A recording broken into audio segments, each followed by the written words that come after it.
তো এটা হচ্ছে জপমালা ব্যাগ আর এটা হচ্ছে জপমালা।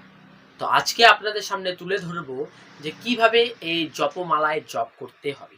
এক পাশে রয়েছে বড় গুটি, আরেক পাশে রয়েছে ছোট গুটি। বড় গুটির দিক থেকে কিন্তু নাম জপ শুরু হবে।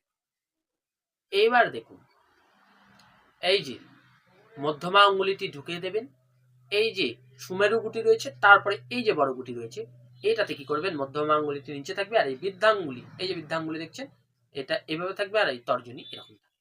এই যে বড় গুটিটা, প্রথম বড় গুটি রয়েছে, এটার উপর আপনি এভাবে ধরবেন, ধরে কি বলবেন, হরে কৃষ্ণ কৃষ্ণ কৃষ্ণ হরে হরে, হরে রাম রাম রাম হরে হরে। একটা গুটি হলো।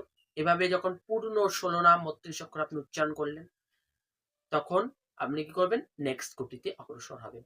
এই যে এই বৃদ্ধাঙ্গুলি